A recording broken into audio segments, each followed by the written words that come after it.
Ассалаумағалейкум көрермендер, қайырлы кеш. Бүгін сіздерге HyperX Cloud Orbit S наушнигін обзор жасағым келген болатын. Өкінішке орай бір-екі проблемаға байланысты бұл обзор енді кейінге қалатын болады. Себебі мен бұл наушникті обзор жасау үшін жаңа жылға қарай өзіме сыйлық ретінде сатып алған болатынмын.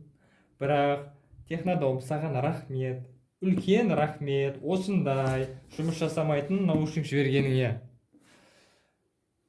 Басынан бастайын, сіздерге барлығы түсінікті болу үшін описание видеоның тақырыбына қарап түсінсеңіздер болады.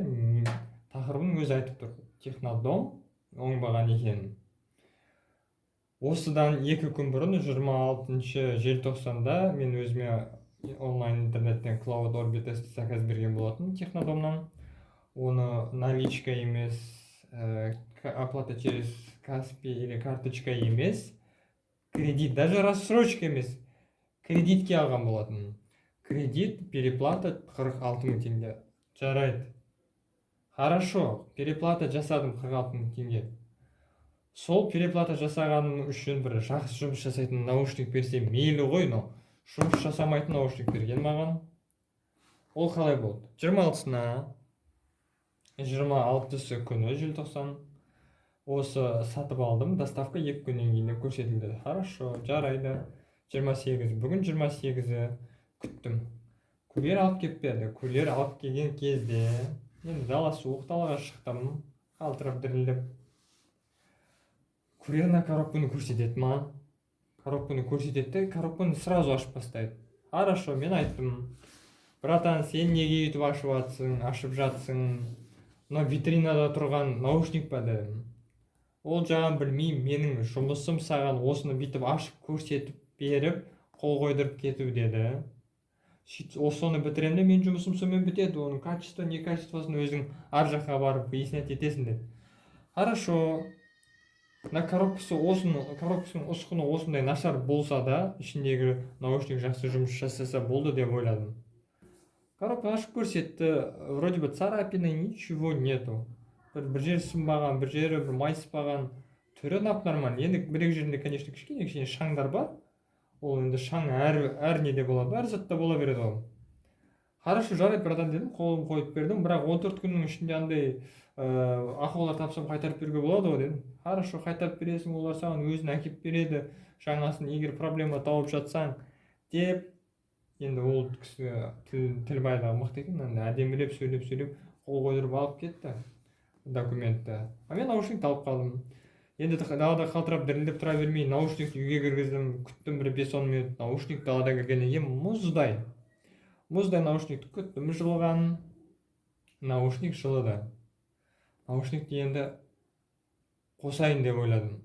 Бірақ наушникті қосу үшін коробканы ашу керек. Коробканың астында тағы бір не бар, кішкене қорапша бар, соның ішінде шнурлар бар. Ол шнур обязательно, чтобы наушник қосылу үшін. Жарайды, аштым ішін. Ішінде қалай болып жатыр? Вообще мынау коробканың түрі осы. Мына жерлердің бәрі жыртылып кеткен, бір бәле, дақ-бақ. Мынау былай вообще айырылып кеткен, наушник. Коробка былай айырылып кеткен, жыртылып кеткен. Мына жерде несі жоқ, гарантийный несі жоқ, наклейкасы жоқ, вообще алынып тастаған. Хорошо, жарайды дедім. Бастысы, наушник жұмыс жасап тұрса болды деп ойлағанмын.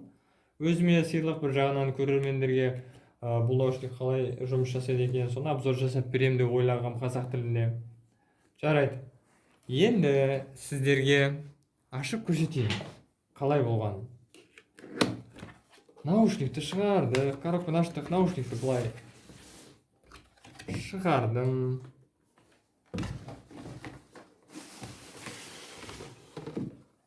Былай бір көзге мынау қорапша нормальный сияқты. Мына жерлер жыртылып кеткен, түртілген, сызылғандарын байқамайтын болсақ, ал сыртқы коробкасының түрі емес қой, жалпы көрініп тұр қолданылған. Мына бетіндегісін алып тастаймыз. Мына наушниктің жалпы Orbit S былай тұрады. Жұмсақ қандай материал екен білмедім, губка сияқты материал. Жарайды, наушникті алдым, шығарып былай қарадым, өзім қолыммен былай басыма киіп көрдім, қолыма ұстап көрдім, вроде бы нормально тұр, мына жерлер сықырлайтын болмаса. И сосын ең бірінші байқағаным, қолыма на ощупь дейді ғой, мына кнопка басылмайды, айналмайды, қатып қалған, залипший. Мақұл дедім, оған да мақұл дедім. Жарайды, солай болса солай болсыншы, бұл кнопка істемей тұрса бір бәле қылармын, амалдап дедім. Енді қосу керек қой, наушникті қосып тексеру керек, қалай жұмыс жасайтынын. Мен далада бұны тексере алмаймын, дұрыс па? Далада компьютерім жоқ, далаға шыға алмаймын компьютер. Енді үйге кіргізіп тексеру керек. Енді компьютерге қосу үшін мына губканы алып тастадым.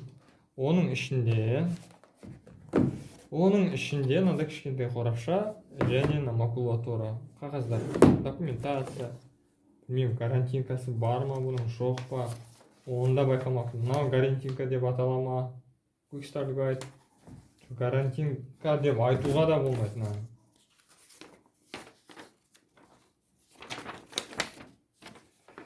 Бұл енді қалай қосу керек, қалай орнату керек туралы айтылған, жазылған осы қағаз. Так, еще мына екі қағаз берілді.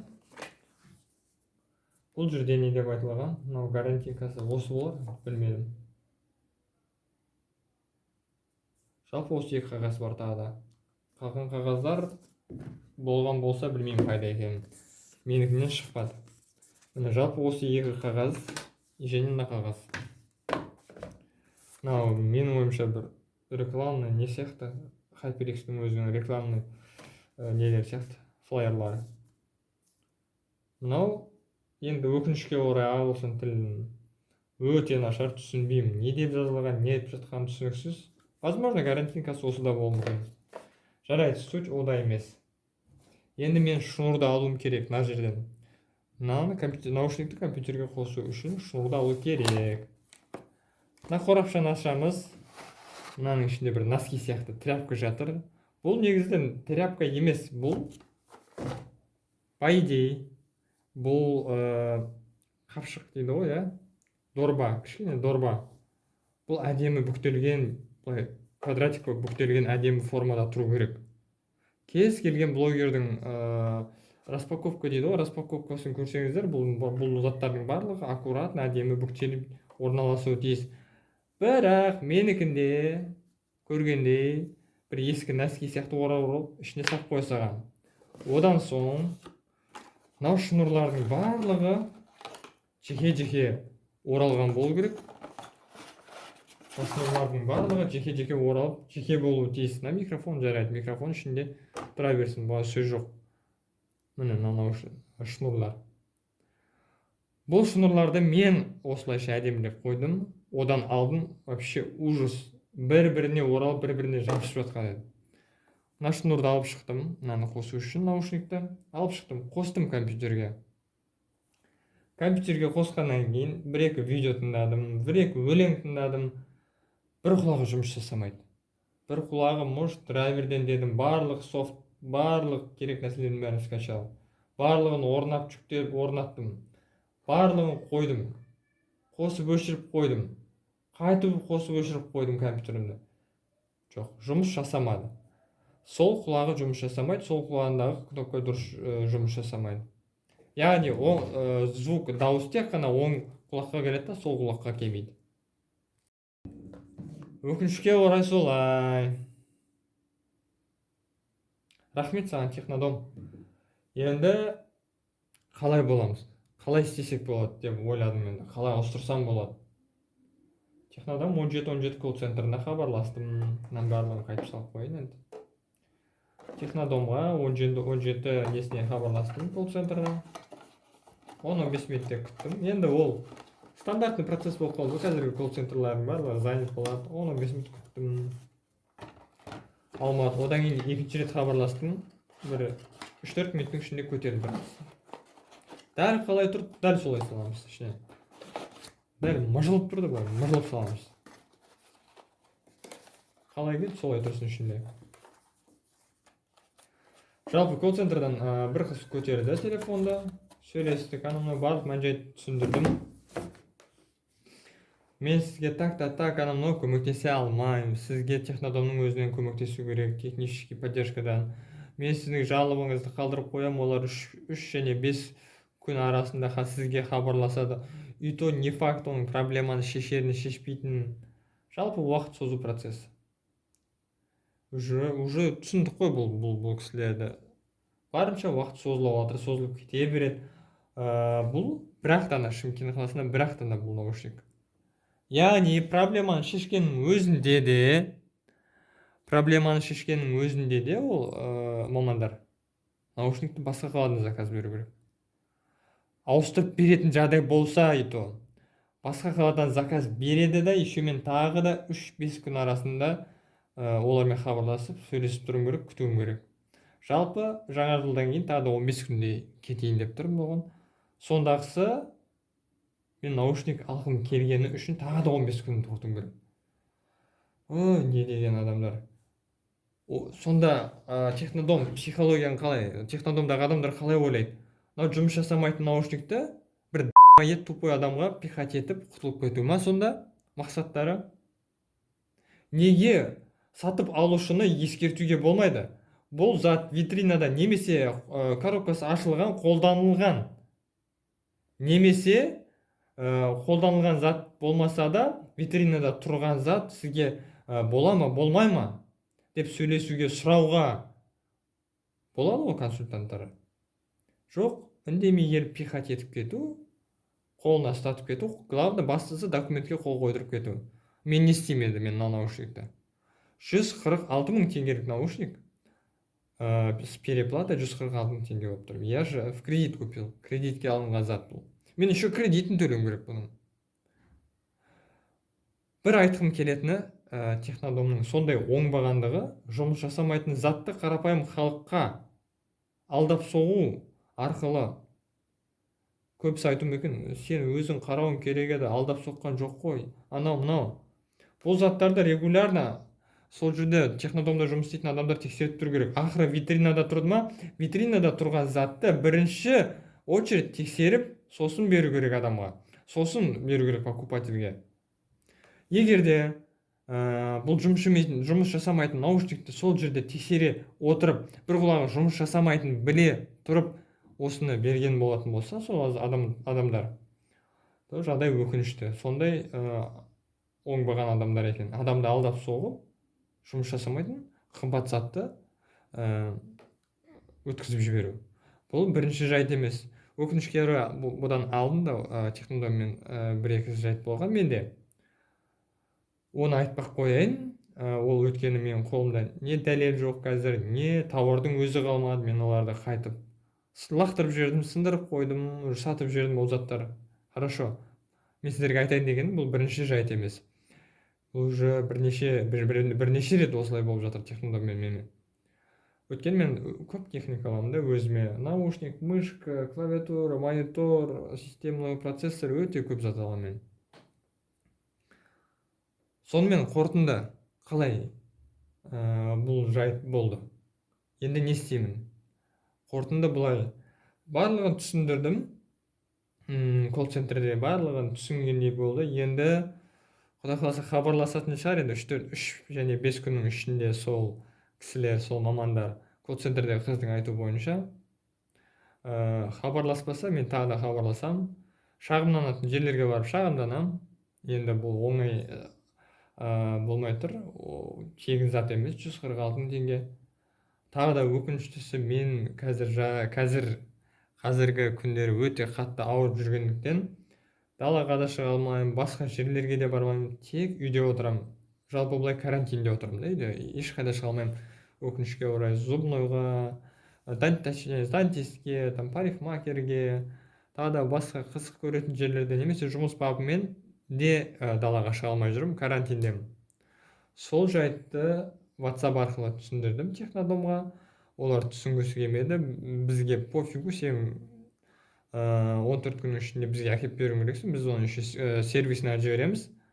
Сол сервисінде тексереді, одан кейін сізге айтамыз, бла-бла-бла, как крутят. Так скажу. Эту систему, понятно, бұл система түсінікті. қарапайым халықты айналдырып көттен тебу. Өкінішке орай барғым ақ келді, бірақ бара алмай жатырмын. Өзім барып, өзім тапсырып, қолдарына беттерін лақтырып кеткім ақ келді.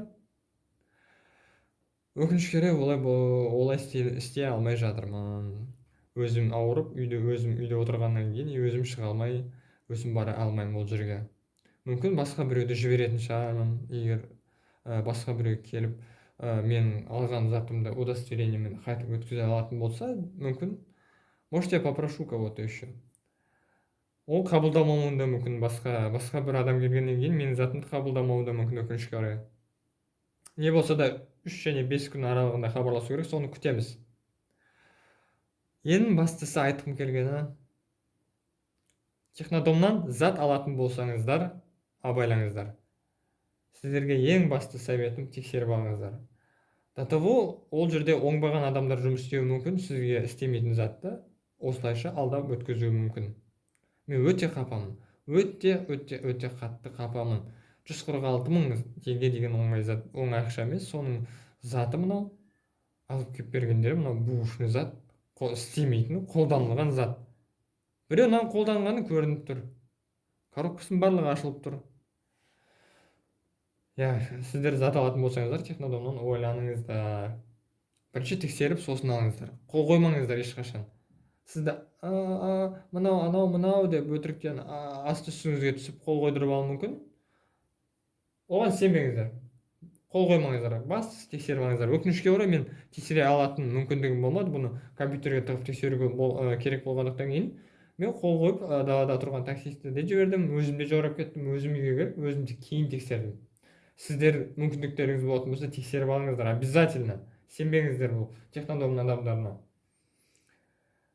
Сіздерге бір жақсы обзор жасайын ба деп ойлап едім. Өзіме де бір жаңа жылға настроениемді көтеру үшін ауырып жүргеннен кейін өзім настроениеде болмай, настроениемді бір көтерейінші деп зат алған болатын. Өкінішке орай, Технодом рахмет саған осындай оңбаған тірлігің үшін.